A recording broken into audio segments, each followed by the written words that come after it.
Bonjour à tous et bienvenue sur 01net TV, bienvenue dans ce nouveau numéro du JTech. Le JTech, c'est chaque week-end, toute l'actualité high-tech. Et l'actualité cette semaine, c'est encore du côté de la marque à la pomme. Apple a dévoilé ses nouveaux iPads, un grand, un petit. C'était en direct sur 01net TV. Une semaine chargée du côté des géants de la Silicon Valley, puisque c'est Google aussi qui a annoncé un nouveau Nexus, un nouveau smartphone, une nouvelle tablette et surtout une nouvelle version d'Android, c'est la 5.0. Enfin, le mondial de l'auto, toujours à la une. Démarrer sa voiture avec son smartphone et même garer son véhicule depuis son téléphone mobile, c'est possible, c'est français. Le JTech, c'est le best-of des vidéos de la semaine sur 01net TV, soyez les bienvenus.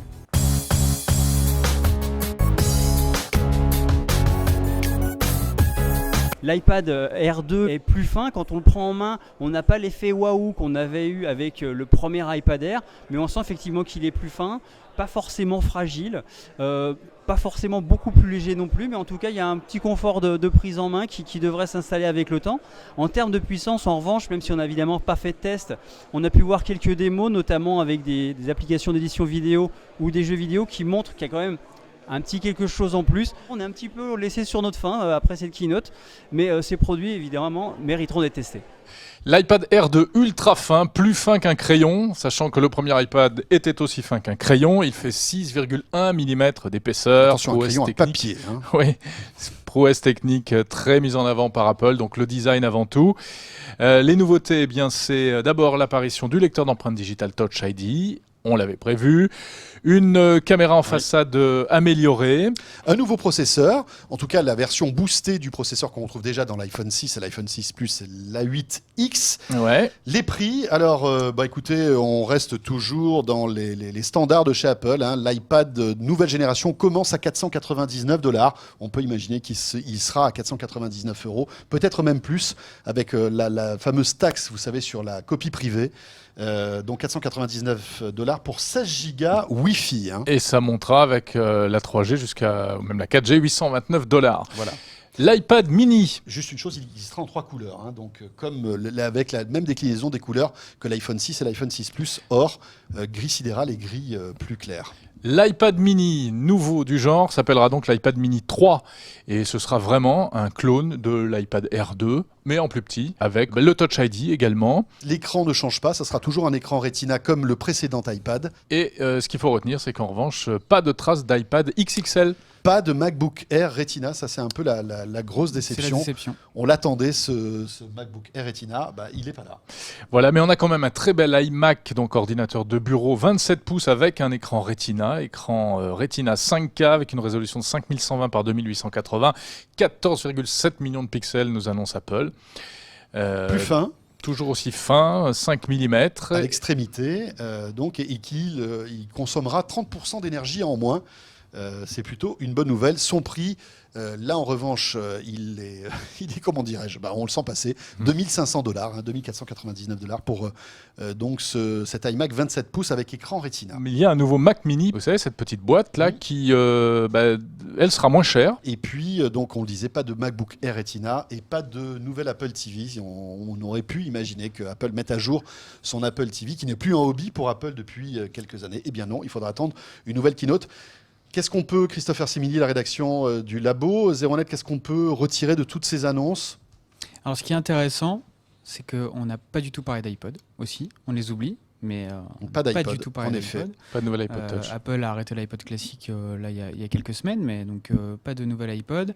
On aurait pu penser qu'il y a un nouvel iPod Touch, par exemple, qui reprend le design de l'iPhone 6 avec un grand écran, un capteur photo un peu amélioré, donc pas de nouveaux iPod. Ce que je remarque aussi, c'est qu'ils vont faire vivre ensemble plusieurs gammes d'iPad. Il va y avoir désormais 3 gammes d'iPad mini qui vont être en vente en même temps. Oui, l'iPad mini de première génération, voilà, l'iPad mini 2 qui est sorti l'année dernière et le nouveau. Et à chaque fois, il y a 100 $ de moins. Oui, exactement. Non, 50 $, je crois, entre le 1 et le 2. Ah, peut-être. Il me semble, Oui. 249, Exactement. 299. Et les 2 iPad Air vont aussi cohabiter, apparemment.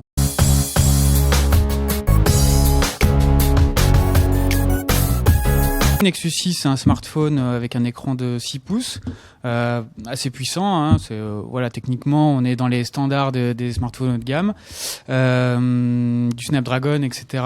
Donc, écran 6 pouces, c'est quand même énorme. C'est ce qu'on appelle une phablette.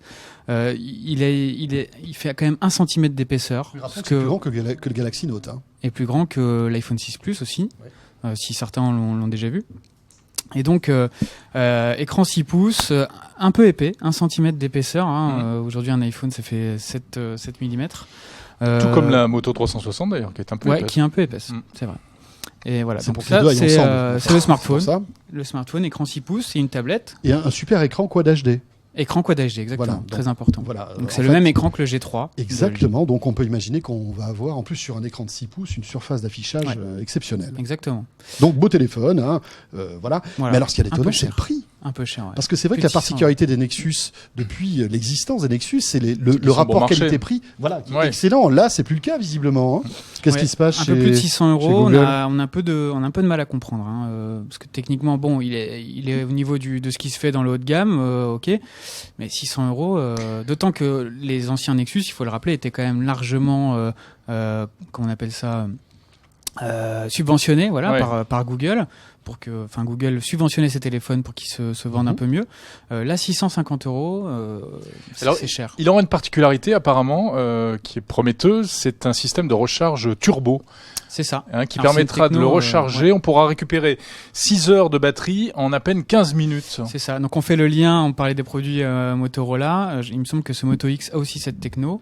Le Nexus 6 est fabriqué par Motorola. C'est une techno qui permet effectivement de récupérer pas mal d'heures d'utilisation en 15 minutes de charge. C'est pas mal, et il y a un mode d'économie d'énergie aussi qui permet de prolonger la batterie de plus d'1 heure et demie. Et ça, c'est lié à Android Lollipop. Cette fonction-là. Qui a été l'une des grosses annonces. L'économie d'énergie, c'est Lollipop. Alors ça, c'est le Nexus 6. Il y a eu aussi le Nexus 9. La Nexus 9 qui est une tablette. Une tablette alors sur Android Lollipop.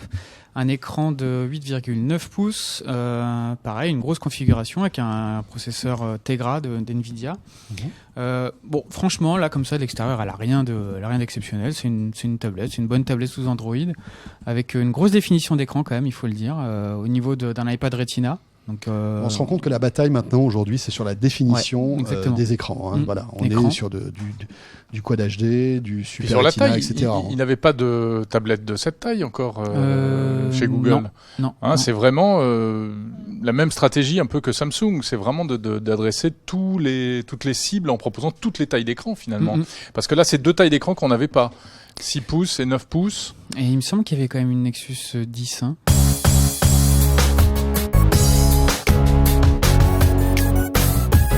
Ce qui frappe lorsqu'on regarde de près ce Galaxy Alpha, c'est son design. Oh, un Samsung qui est joli.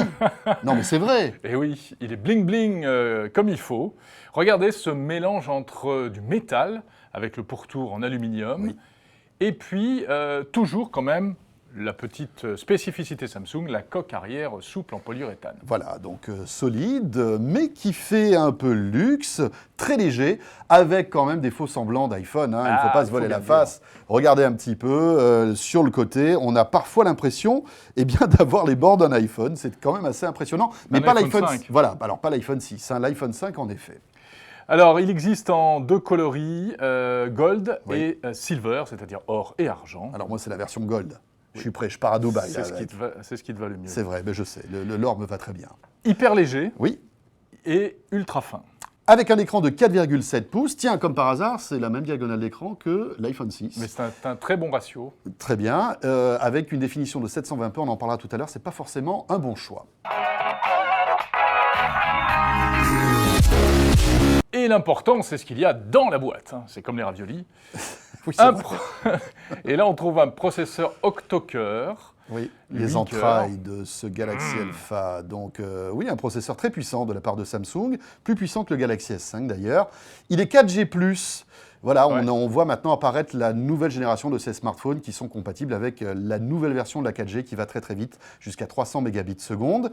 Il est NFC. Il est NFC évidemment. Différence avec l'iPhone, c'est qu'il est ouvert aux développeurs. Donc on pourra trouver des tas d'applications exploitant le NFC. Ça, pour l'instant, sur l'iPhone, pas question.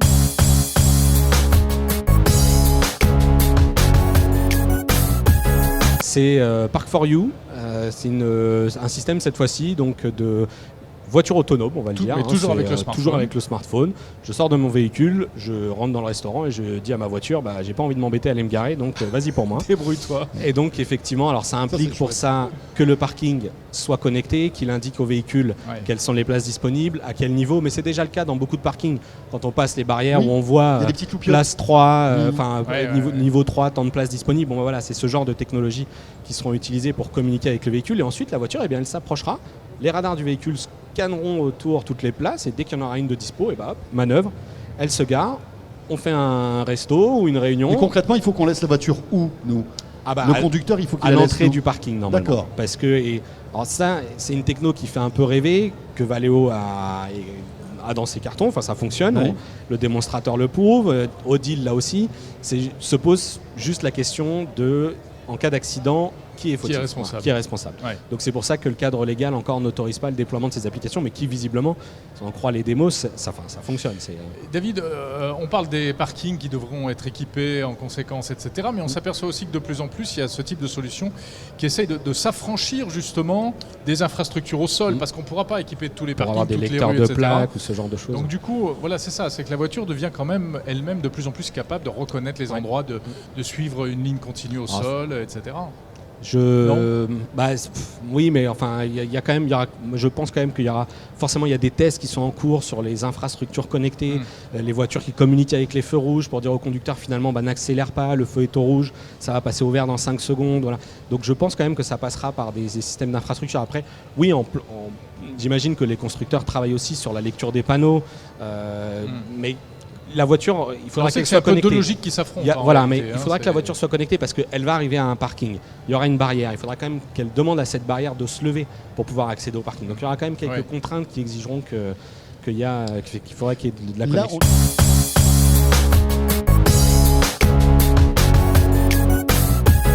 Voilà, c'est la fin de ce JTech. Retrouvez l'intégralité de ces vidéos et bien d'autres sur 01net.com. Et puis n'oubliez pas, vous pouvez nous retrouver sur les réseaux sociaux, YouTube, Facebook, Twitter, Google+. On est là et on vous attend. Il y a plein de choses à voir sur 01net.com, les annonces Apple, les annonces Google, le replay des grands talks et du 01 Live. Et on se retrouve samedi prochain. À très vite et très bonne semaine.